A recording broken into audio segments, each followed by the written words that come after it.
বিসমিল্লাহির রহমানির রহিম। ধন্যবাদ আপনাকে এবং আলু টিভিকে আসন্ন আখাউড়া উপজেলা পরিষদ নির্বাচনকে সামনে রেখে আলু টিভির পক্ষ থেকে আমার যেই সাক্ষাৎকার নেওয়া হচ্ছে সেজন্য আলু টিভিকে অনেক অনেক ধন্যবাদ। সম্মানিত আখাউড়া উপজেলাবাসী, আসসালামু আলাইকুম। হিন্দু সম্প্রদায়ের প্রতি আদাব। আসন্ন আখাউড়া উপজেলা পরিষদ নির্বাচনে আমি মোহাম্মদ আব্দুল হান্নান তালুকদার আখাউড়া উপজেলা পরিষদের চেয়ারম্যান পদপ্রার্থী। সম্মানিত উপজেলাবাসী, আখাউড়া উপজেলার ১ নং মনিয়ন্দ ইউনিয়নের ৮ নং ওয়ার্ডের ঐতিহ্যবাহী লৌহগড় গ্রামে আমার জন্ম। স্থানীয় নীলাখাত প্রাথমিক বিদ্যালয় থেকে প্রাথমিক শিক্ষা শেষ করে মাধ্যমিক, উচ্চ মাধ্যমিক স্তর পার করে ১৯৮৬-৮৭ শিক্ষাবর্ষে আমি ঢাকা বিশ্ববিদ্যালয়ের ইসলামের ইতিহাস ও সংস্কৃতি বিভাগে ভর্তি হওয়ার সৌভাগ্য অর্জন করি। বিশ্ববিদ্যালয়ের ক্যাম্পাসে যাওয়ার পর থেকেই শহীদ রাষ্ট্রপতি জিয়াউর রহমানের আদর্শে অনুপ্রাণিত হয়ে তার সততা এবং নিষ্ঠার প্রতি শ্রদ্ধা নিবেদন করে বাংলাদেশ জাতীয়তাবাদী ছাত্র দলের যেই ছাত্র রাজনীতি তার সাথে নিজেকে সম্পৃক্ত করি। ১৯৮৮ খ্রিস্টাব্দে প্রথম দিকে আমি শেখ মুজিবুর রহমান হল, যেটা নতুন করে নির্মাণ করা হয়েছিল, সেই হলে সিট পাই এবং হলের ১১৬ নম্বর কক্ষে আমি বসবাস করতে থাকি। কিছুদিন পর ৮৮ বন্যার পরে বাংলাদেশ জাতীয়তাবাদী ছাত্রদল মুজিব হল শাখার যেই সম্মেলন তা অনুষ্ঠিত হয়। সেই সম্মেলনে মরহুম আব্দুস সালাম তালুকদার, একজন বর্ষিয়ান নেতা ছিলেন বিএনপি, তিনি এসেছিলেন। আসাদুজ্জামান রিপন, শামসুজ্জামান দুদুভাই, আমানুল্লাহ আমান, খায়রুল কবির খোকন থেকে আরম্ভ করে তখনকার যে ৯০ দশকের ছাত্র নেতাদের প্রায় সবাই উপস্থিত ছিলেন। অনেক বিএনপির বর্ষিয়ান নেতা উপস্থিত ছিলেন। সেই সম্মেলনে আমাকে সাংগঠনিক সম্পাদকের যেই গুরুদায়িত্ব তা দেওয়া হয়। আমি চ্যালেঞ্জ নিয়ে অক্লান্ত পরিশ্রম করে জীবনের ঝুঁকি নিয়ে ঢাকা বিশ্ববিদ্যালয়ের এই মুজিব হলের যেই জাতীয়তাবাদী ছাত্রদলের যেই শাখা, সেই শাখার নেতৃত্ব দেই এবং ১৯৯২-তে এই কমিটিকে ভেঙে যখন আহ্বায়ক কমিটি করা হয়, তখন আমাকে ১ নম্বর যুগ্ম আহ্বায়ক করা হয়। তখন দায়িত্ব আরও বেড়ে যায়। তখন একদিকে স্বৈরাচার এরশাদ বিরোধী আন্দোলন, এই আন্দোলনের প্রতিটি যেই কর্মসূচি জাতীয়ভাবে দেওয়া হয় সেগুলো পালন করতে হয়েছে। হলের সমস্ত যেই শিক্ষার্থী আছে তাদেরকে নিয়ে মিছিল নিয়ে ক্যাম্পাসে যেতে হয়েছে। আমার সহযোদ্ধা ছিলেন শহীদ উদ্দিন চৌধুরী এনি, যিনি বর্তমানে পানি সম্পদ মন্ত্রণালয় এবং স্বরাষ্ট্র মন্ত্রণালয়ের দায়িত্বে নিয়োজিত হচ্ছেন। এই এনি ভাইয়ের সাথে আমি যুগপ্রদ, কারণ মুক্তিযোদ্ধা জিয়াউর রহমান হলে ছিলেন এনি ভাই আর আমি মুজিব হলে ছিলাম, পাশাপাশি দুইটা হল হওয়ার কারণে আমরা একসাথে, এবং ইলিয়াস ভাই থাকতো এই জসিমউদ্দিন হলে। ইলিয়াস ভাইয়ের নেতৃত্বে আমরা এই আন্দোলন সংগ্রাম করেছি। বিশেষ করে 90-এর যে গণ অভ্যুত্থানের সময়, এই গণ অভ্যুত্থানের কিছুদিন পূর্বে সচিবালয় ঘেরাও যে কর্মসূচি ছিল, সেই কর্মসূচিতে আমি অংশগ্রহণ করেছিলাম। আমরা একটা মিছিল নিয়ে যখন শিক্ষা ভবনের কাছে গিয়েছিলাম, তখন এই পুলিশের যে ব্যারিকেড থেকে আমাদের মিছিলের দিকে গুলি বর্ষণ করা হয়। তখন এই যে জিহাদ সেদিন বুকের শেষ রক্ত বিন্দু দিয়ে শাহাদত বরণ করে। তখন জিহাদের লাশ পুলিশে নিয়ে যাওয়ার জন্য অনেক চেষ্টা করে। আমরা তখন এই লাশটাকে মুজিব হলে আমি নিয়ে আসি আমার সহযোদ্ধাদেরকে নিয়ে, কারণ মুজিব হলটা একটা নিরাপদ জায়গা ছিল।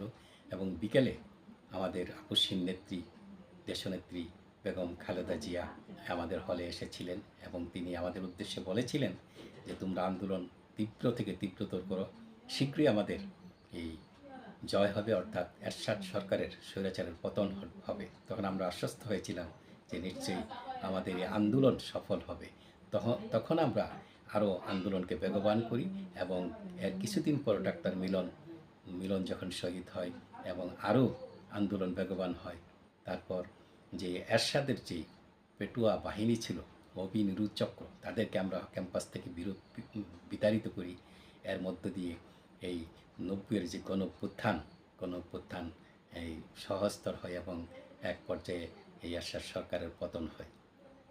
তারপর 90-এর যেই ডাকসু নির্বাচন, সেই নির্বাচনে আমি বলিষ্ঠ ভূমিকা রাখি। আমান খোকন আলম পরিষদ, সেই পরিষদ বিপুল ভোটে জয়লাভ করে।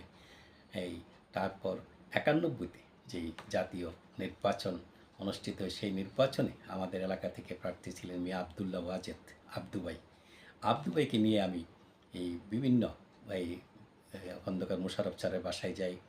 তারপর এই ডাক্তার বদরুদ্দোজা চৌধুরী, যে অনেক বড় নেতা ছিলেন, ওনার বাসায় যাই। তার আব্দুল মান্নান সাহেবের বাসায় যাই, সালাম তালুকদারের বাসায় যাই। আমি অনেক চেষ্টা করেছি ওনার মনোনয়নের জন্য, এবং পরিশেষে আবদু ভাই মনোনয়ন পায়। তখন এলাকাতে এসে আমরা এই আবদু ভাইয়ের যেই নির্বাচনটা, তখন শেখ আইয়ুব বলিষ্ঠ ভূমিকা রেখেছিল সেদিন এই নির্বাচনে, এবং স্থানীয় যেই ছাত্র দলের যে নেতৃত্ব, এই মিশন আবুল মনসুর মিশন, শেখ আইয়ুব এবং নায়েব আলী স্যার একজন সাদা মনের মানুষ ছিলেন, একজন নেতা ছিলেন। মানে এ ধরনের নেতা আর আমরা এই মনে হয় না আর আমরা পাবো। এরকম একজন নেতা ছিলেন। ওনার নেতৃত্বে আমরা আখাউড়া এবং কসবাতে সেই মিয়া আবদুল্লাহ ওয়াজেদের নির্বাচন করেছি, আন্দোলন সংগ্রাম করেছি। এই নির্বাচনের কিছুদিন আগে বেগম খালেদা জিয়া কর্ণফুলী ট্রেন যুগে চট্টগ্রাম যাচ্ছিলেন, যখন আমরা ওই আখাউড়া রেলওয়ে জংশনের প্ল্যাটফর্মে আমরা ওনার যাত্রা বিরতি ছিল, সেখানে আমরা পথসভা উনি করেছিলেন, সেখানে আমার বক্তব্য দেওয়ার সুযোগ হয়েছিল ঢাকা বিশ্ববিদ্যালয়ের ছাত্র হিসাবে।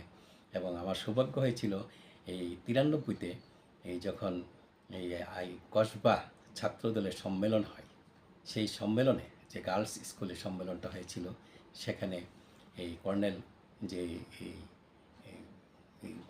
অনেক সিনিয়র নেতা এসেছিল, আমাদের যে হারুন ভাই মরহুম হারুন ভাই এসেছিল, আব্দুস সাত্তার উকিল উনি এসেছিলেন, এবং কর্নেল আকবর হোসেন উনি এসেছিলেন।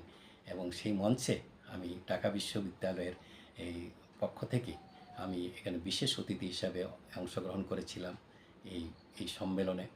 এই সম্মেলনে আমার বলিষ্ঠ ভূমিকা ছিল 93-র যে থানা সম্মেলন যেটা হয়েছিল ছাত্রদলের।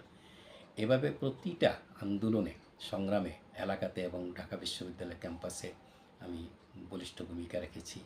এবং এই 93-তে এই ঢাকা বিশ্ববিদ্যালয় থেকে বের হয়ে যাওয়ার পর কর্মজীবনে দীর্ঘদিন আমি চট্টগ্রাম থেকেছি, এবং এখানে থেকেছি জাতীয়তাবাদী ছাত্র দল তখন আর করতে পারি নাই, তখন মূল দলের সাথে সুসম্পর্ক রেখেছি। এবং পরবর্তীতে এলাকাতে যেসব নির্বাচন হয়েছে, এই মুশফিকুর রহমান স্যারের প্রতিটা নির্বাচনে স্যারের নির্বাচনগুলো আমি বলিষ্ঠ ভূমিকা রেখেছি। মিছিল মিটিং থেকে শুরু করে জনসভা পরিচালনা করা, এগুলো আমি করেছি। তারপর এই সর্বশেষ যেই নির্বাচন হয়েছে, এই নির্বাচনও মুশফিকুর রহমান স্যারের কর্নেল বাজার কেন্দ্রের যে উপদেষ্টা পরিষদ ছিল, সেখানে আমি প্রধান উপদেষ্টার এই দায়িত্ব নিয়ে আমি কাজ করেছি। এবং এর আগে উপজেলা নির্বাচন যতগুলো হয়েছে সেগুলো তো আমি বলিষ্ঠ ভূমিকা রেখেছি প্রতিটা উপজেলার নির্বাচনে এই বিএনপির প্রার্থীর পক্ষে কাজ করেছি।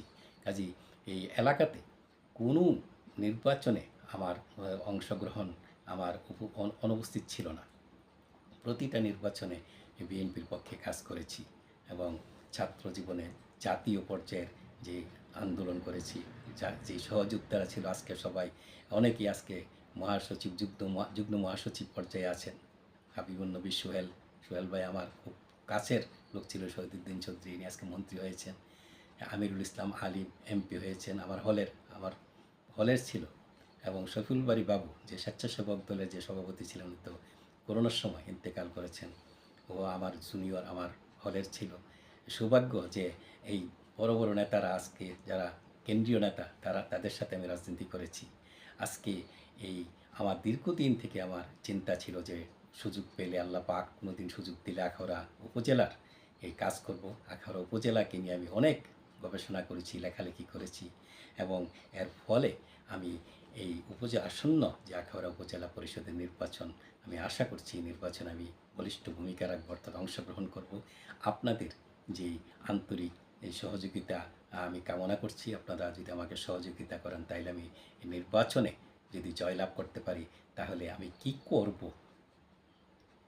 ঠিক আছে, এইটাই নিয়ে আমি কাজ করেছি। আমি একটা পরিকল্পনা প্রণয়ন করেছি। আমি 13 দফা এই আমি কর্ম পরিকল্পনা এই উন্নয়নের অঙ্গীকার, আমার 13 দফা উন্নয়নের অঙ্গীকার, আমি এটাকে একটা রিফ্লেট আকারে আমি ইতিমধ্যেই প্রকাশ করেছি।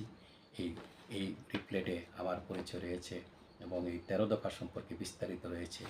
এই 13 দফার যে প্রথম যে দফাটা হচ্ছে এখানে যে আমি প্রথমেই আমি চাচ্ছি যে সাম্য, ভ্রাতৃত্ববোধ ও মানবিক মর্যাদা বৃদ্ধি করার জন্য কাজ করা। দ্বিতীয়ত, শিক্ষা ব্যবস্থার অবকাঠামো উন্নয়নে এবং শিক্ষার মান উন্নয়নে কাজ করে যাওয়া। তৃতীয়ত হচ্ছে একটি ভাষা ইনস্টিটিউট ও একটি পলিটেকনিক্যাল ইনস্টিটিউট প্রতিষ্ঠা করা আখাউড়া উপজেলা ভিতরে। এবং চতুর্থ হচ্ছে যে কালন্দি যে খাল, যেটার এখন যে দুরবস্থা আখাউড়া সড়ক বাজারে, এই কালন্দি হালটাকে উদ্ধার করে এটাকে যদি ঢাকা যে হোটেল আছে এখান থেকে যে মডেল মসজিদ হয়েছে সেই মডেল মসজিদ পর্যন্ত এই খালটাকে উদ্ধার করে এখানে আমি একটা মহা পরিকল্পনা প্রণয়ন করেছি। এখানে কমপক্ষে 10টি এই বহুতল বিশিষ্ট 10টি ভবন হবে, অর্থাৎ এটা একটা কমপ্লেক্স হবে। 10টি এই এটা হচ্ছে কি উপজেলা আখাউড়া উপজেলা আধুনিক বহুমুখী কমপ্লেক্স ভবনসমূহ নির্মাণ। এই ভবনসমূহ নির্মাণ করলে হবে কি 3 তলা পর্যন্ত বাণিজ্যিক ফ্লোর হবে এবং 3 তলার উপরে আবাসিক ফ্লোর হবে। এখানে একটা গুরুত্বপূর্ণ বিষয় হচ্ছে একদিকে প্রায় 2000 বেকার যে যুবক আছে তাদের কর্মসংস্থানের ব্যবস্থা হবে। আর বিদেশে যারা এই টাকা উপার্জন করে দেশে পাঠাচ্ছে, আসলে তারা বিনিয়োগের নির্ভরযোগ্য জায়গা পাচ্ছে না। তারা একটা জায়গা কিনে যায় বেচালে পরে ঘর করতে পারে না, বাড়ি করতে পারে না। এই যে সন্ত্রাস সেই একটা ঝামেলাতে পড়ে এখানে ওরা এই বাণিজ্যিক ফ্লোর নেওয়ার সুযোগ থাকবে। আমাদের এই বিদেশি যে ভাইয়েরা যারা ইনকাম করে এবং তারা এই ফ্ল্যাট নিয়ে এখানে যে একটা ভবিষ্যতে যে স্বপ্ন দেখে যে সুন্দর একটা জীবনযাপন করব, সেটা এই ফ্ল্যাট নিয়ে এখানে একটা সুন্দর উন্নত জীবন সেটা এখানে বসবাস করতে পারবে। সকল সুযোগ সুবিধা থাকবে এই ভবনগুলোতে। তো এই ভবনগুলো করলে আখাউড়া সড়ক বাজার হবে একখণ্ড সিঙ্গাপুর, মানে চেহারা চেঞ্জ হয়ে যাবে। তারপর আমার যে পরিকল্পনায় যে সবচেয়ে গুরুত্বপূর্ণ বিষয় হচ্ছে আখাউড়া উপজেলাকে নিরক্ষর মুক্ত উপজেলা ঘোষণা করা। এটাও ইনশাল্লাহ সম্ভব হবে আল্লাহ যদি তৌফিক দেন। এই ষষ্ঠত হচ্ছে কৃষি ব্যবস্থার মান উন্নয়ন করা। সপ্তমত হচ্ছে সামাজিক ও সাংস্কৃতিক উন্নয়নে কাজ করে যাওয়া। এবং এই অষ্টম হচ্ছে একটি এই আখাউড়া স্টেডিয়াম নামে একটি স্টেডিয়াম ও এই আখাউড়া এই একটি শিশু পার্ক প্রতিষ্ঠা করা। এই একটি স্টেডিয়াম করলে হবে কি, এখানে যে যুব সমাজ আজকে যে মাদকের ছোবলে শেষ হয়ে যাচ্ছে, হয়তো তারা খেলাধুলা এবং বিনোদনের একটা জায়গা পেলে তারা হয়তো মাদকের এই ভয়ানক যে রাস্তা সেখান থেকে তারা আত্মরক্ষা করতে পারবে। তো সহযোগিতা হবে। নবমত, স্বাস্থ্য সেবার মান বৃদ্ধি। স্বাস্থ্যসেবার যে নাজুক অবস্থা, এটার মান বৃদ্ধি করার আর বিকল্প কোনো জায়গা নেই। এখানে আমি কাজ করব। তারপর দশম আছে ক্ষুদ্র ও কুটির শিল্প নগরী গড়ে তোলা। আখাউড়া উপজেলাতে একটি ক্ষুদ্র কুটির শিল্প নগরী যদি করতে পারি, এখানে যারা বিনিয়োগকারী আছে তারা বিনিয়োগ করে এখানে এই কুটির শিল্প করতে পারবে এবং অনেক যুবক ছেলের এখানে কর্মসংস্থানের ব্যবস্থা হবে। এটা বিনিয়োগের জায়গা হবে, আবার এই বেকারদের একটা কর্মসংস্থানের জায়গা হবে। তারপর 11তম হচ্ছে মাদক মুক্ত আখাউড়া উপজেলা ঘোষণা করা। আখাউড়া উপজেলাকে মাদক মুক্ত করতে হলে এইখানে কাউন্সিলিং করতে হবে। এই এখন তো যারা মাদক আসক্ত সবাই শিক্ষিত, কারণ তাদেরকে বুঝাইলে তারা বুঝবে যে তারা শেষ হয়ে যাচ্ছে। এটা যদি তাদেরকে বুঝাইতে পারি তারা আমাদের সাথে আসবে এবং তাদেরকে দিয়ে আমরা এটাকে মাদক মুক্ত ঘোষণা করবো ইনশাল্লাহ। সেই জন্য একটা গণসচেতনতা সৃষ্টি করতে হবে। তারপর নারীর মান উন্নয়নে কাজ করা। 12তম হচ্ছে নারীর মান উন্নয়নের জন্য কাজ করতে হবে, কিন্তু নারী অর্ধেক পুরুষ। এই অর্ধেক নারীকে যদি আমরা কাজে লাগাইতে না পারি তাহলে কোনোদিন দেশ উন্নতি হবে না। আজকে উন্নত বিশ্ব উন্নত শুধু নারীদেরকে কাজ করাইতে পারে। এই জন্য নারীরা ফ্যামিলির প্রত্যেকে ইনকাম করে। আমার দেশের চিত্রটা হচ্ছে একজনে ইনকাম করে পুরুষ লোক আর সবাই বসে বসে খায়। এই জায়গা থেকে আমাদেরকে বের হয়ে আসতে হবে, আমাদের নারীদেরকে কাজে লাগাইতে হবে। তাদেরকে যদি আমরা ঠিকভাবে কাজে লাগাইতে পারি, তাদের আত্মসম্মান যদি আমরা দিতে পারি, তাহলে দেশ এমনিতে উন্নতি হয়ে যাবে। 13তম হচ্ছে যে উন্নয়নে উপজেলার যে রাস্তাঘাট, কালভার্ট, শিক্ষা প্রতিষ্ঠান, ব্রিজ, ঈদগাহ, কবরস্থান থেকে শুরু করে বিশেষ করে যে আখাউড়ার দুঃখ হচ্ছে হাওড়া নদী। এই হাওড়া নদী নিয়ে আমি একটা মহাপরিকল্পনা করেছি। এই হাওড়া নদীর স্থায়ী যে সমস্যার সমাধান সেটার জন্য আমি কাজ করছি এবং আমি একটা রূপরেখা তৈরি করে রেখেছি। অর্থাৎ এই হাওড়া নদী যে ত্রিপুরা রাজ্য থেকে নেমে আসছে, অর্থাৎ এই ইতনা গ্রাম এবং এই ছয়গড়িয়া গ্রাম থেকে এই খোলাপাড়া, এদিকে আইরোল, কর্নেল বাজার, তারপরে ষোলহগর, তারপরে নোয়াপাড়া, নতুনপাড়া যেটা, তারপর শান্তিপুর, এদিকে হয়ে যে গঙ্গাসাগর যে রেল ব্রিজ পর্যন্ত যে এই হাওড়া নদী এই চলে যায় আর কি তিতাসের সাথে মিলন হয়েছে হাওড়া নদীর, এই তিতাস পর্যন্ত যদি আমরা গোমতী নদীর আদলে, অর্থাৎ যে পাড়গুলো আছে এদিকে অনেক প্রশস্ত করতে হবে, পিছনের দিকে নিতে হবে, নিয়ে আমরা ট্যাগ বেগগুলো কেটে এদিকে অনেক উঁচা করে যদি আমরা দুইটা পার করে এবং উপর দিয়ে রাস্তা হবে, সেখান দিয়ে মানুষ চলাচল করবে। আর কমপক্ষে চারটা সুইচ গেট হবে। একটা হবে আইরোল গ্রাম বরাবর, আইরোল এবং খোলাপাড়া যে সুইচ গেটটা আছে এখানে একটা সুইচ গেট হবে। তারপর ষোলহগর এবং এই যে খোলাপাড়ার এই যে অবস্থান এই বরাবর একটা সুইচ গেট হবে। আরেকটা হবে এই দাতুর পহেলা শান্তিপুরের ওইদিকে। কমপক্ষে এই 3টা সুইচ গেট নদীর ভিতরে করতে পারলে আমাদের যখন সেচ পানির যখন দরকার হবে ফসলের, তখন আমরা এই সুইচ গেটগুলো ডাউন করে দেব, ডালাগুলো ডাউন করে দিলে এখানে এই পানি দুই পারে ড্রেনের ব্যবস্থা করে দিলে কৃষকরা বিনামূল্যে পানি পাবে। যেই পানি পাওয়ার ফলে এখন যে আমরা প্রায় 10-15 হাজার একর জমি এই সেচের আওতায় আসবে। 15,000 একর জমি যদি সেচের আওতায় আসে এবং এই এখন 2 ফসল করে এটাকে 3 ফসল করা সম্ভব হবে। 3 ফসল করলে একটা বৈপ্লবিক পরিবর্তন হবে কৃষকদের। তখন কৃষকদের কৃষিকাজ করে এখন যারা হতাশায় ভুগছে, মানে লাভ হচ্ছে না, তখন একটা বৈপ্লবিক পরিবর্তন হবে। কৃষকদের একদিকে খরচ কমবে, যে পানির খরচটা কমবে, আরেকদিকে এই 3 ফসল করার ফলে 30% উৎপাদন বৃদ্ধি পাবে। কম কথা না, 30%, 30% ফসলের উৎপাদন বৃদ্ধি পাবে। তো এই কাজটা যদি আমরা করতে পারি তাহলে আমাদের এই আখাউড়া উপজেলা, এই যে হাওড়া যেটা ছিল দুঃখ, সেটা হবে হাওড়ার জন্য আশীর্বাদ। মানে আখাউড়া উপজেলার জন্য এটা আশীর্বাদ হবে।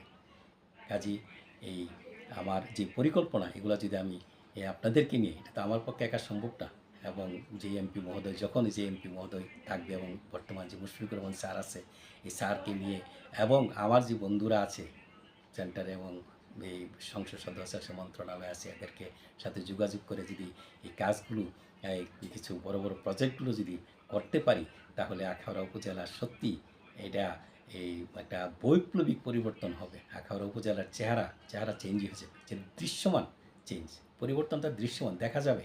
এখানে একটা স্টেডিয়াম হয়েছে, এখানে একটা শিশু পার্ক হয়ে গেছে, এখানে একটা এই কী হয়, এই যে এই কুটির শিল্প নগরী হয়েছে, হ্যাঁ, এগুলো যখন বাস্তবায়ন হবে, হ্যাঁ, এরপরে যে বহু এই সড়ক বাজার যখন চেহারা চেঞ্জ হয়ে যাবে, এগুলো হওয়ার পরে আখাউড়া উপজেলা একটা অবিশ্বাস্য উন্নতি হবে, যেটা আমরা এই আমাদের আগামী প্রজন্মের জন্য এগুলো করে যেতে পারলে আমরা আসলে আত্মার দিকে শান্তি পাবো। রাজনীতি করেছি মাথার ঘাম পায়ে ফেলে জীবনের ঝুঁকি নিয়ে, কেন? এই মাতৃভূমির জন্য, এই ভূমির জন্য, আগামী প্রজন্মের জন্য তো রাজনীতি। কাজেই এই সুযোগ আপনারা যদি দেন, তাহলে এই আমার মেধা, আমার শ্রম এগুলো কাজে আসবে, কাজে লাগাইতে পারবো।